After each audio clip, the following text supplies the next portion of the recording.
তুই কি মনে করছিস আমি তোর জন্য পাগামি করতেই থাকবো আর তুই আনন্দ পাইতেই থাকবে? তোর মতো হাজারো মেয়েরে আমি তুড়িতে লাইন ধরায় রাখতে পারি। বাটপার ফ্রড, লজ্জা করলো না তোমার আমাকে বিয়ের প্রস্তাব দিয়ে আবার আরেকটা মেয়ের সাথে প্রেম করতে?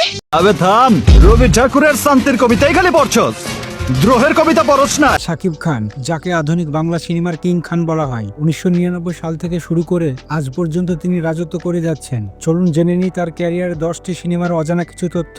ভিডিওটি শেষ পর্যন্ত দেখুন, অনেক কিছু জানতে পারবেন। ভিডিওটি ভালো লাগলে লাইক করুন এবং শেয়ার করে অপরকে দেখার সুযোগ করে দিন। অনন্ত ভালোবাসা, এটি শাকিব খানের মুক্তিপ্রাপ্ত প্রথম সিনেমা। তবে মজার ব্যাপার হলো, এটি তার ক্যামেরার সামনে দাঁড়ানো প্রথম সিনেমা ছিল না, কিন্তু প্রথম শট দিয়েছিলেন সবাই তো সুখী হতে চাই সিনেমার জন্য। সিনেমা শোভা, রবীন্দ্রনাথ ঠাকুরের ছোট গল্প সুভাষিনী অবলম্বনে নির্মিত এই সিনেমার শাকিব খান অভিনয় করেছিলেন। এই সিনেমাটি তাকে একজন শক্তিশালী অভিনেতা হিসাবে সমালোচকদের কাছে পরিচিত এনে দেয়। কোটি টাকার কাবিন, এই সিনেমাটি শাকিব খানের ক্যারিয়ারের টার্নিং পয়েন্ট। এই ছবির মাধ্যমেই শাকিব ও অপু বিশ্বাসের ঐতিহাসিক জুটির যাত্রা শুরু হয় এবং সিনেমাটি সেই সময় কয়েক কোটি টাকা ব্যবসা করেছিল। পিয়া আমার পিয়া, এটি 2008 সালের সবচেয়ে বেশি আয় করা সিনেমা। এই সিনেমাটি এতই জনপ্রিয় হয়েছিল যে শাকিব খানের পারিশ্রমিক 1 লাফে কয়েক গুণ বেড়ে যায় এবং তিনি সুপারস্টার নামে পরিণত হয়। ভালোবাসলেই ঘর বাঁধা যায় না, এই সিনেমার জন্য শাকিব খান প্রথমবারের মতো জাতীয় চলচ্চিত্র পুরস্কার সেরা অভিনেতা অর্জন করেন। এটি তার ক্যারিয়ার অন্যতম সেরা একটি রোমান্টিক ড্রামা।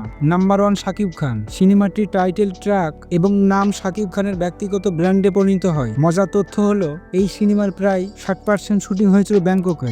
শিকারী, ভারত বাংলাদেশ যৌথ প্রযোজনায় এই সিনেমায় শাকিব খানের লুক আমল বদলে যায়। তার ওজন কমানো এবং নতুন হেয়ার স্টাইল দুই বাংলাতেই ব্যাপক আলোচনার জন্ম দিয়েছিল।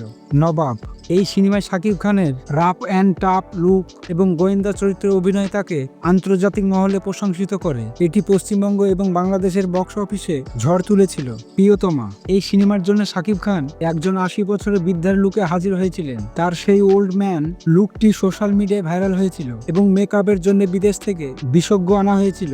সবশেষে রয়েছে তুফান, এটি বাংলা সিনেমার ইতিহাসে দ্রুততম সময়ে 100 কোটি টাকার ক্লাবে ঢোকার রেকর্ড করে। এই সিনেমার শাকিব খানের ডাবল রোল এবং গ্যাংস্টার লুকে দর্শকের মাঝে ব্যাপক আলোচক সৃষ্টি করে। তো বন্ধুরা, এই ছিল শাকিব খানের ক্যারিয়ারে 10টি সিনেমার অজানা কিছু তথ্য। আর এই 10টি সিনেমার মধ্যে আপনার সবচেয়ে প্রিয় সিনেমা কোনটি তা কমেন্টে জানাতে ভুলবেন না।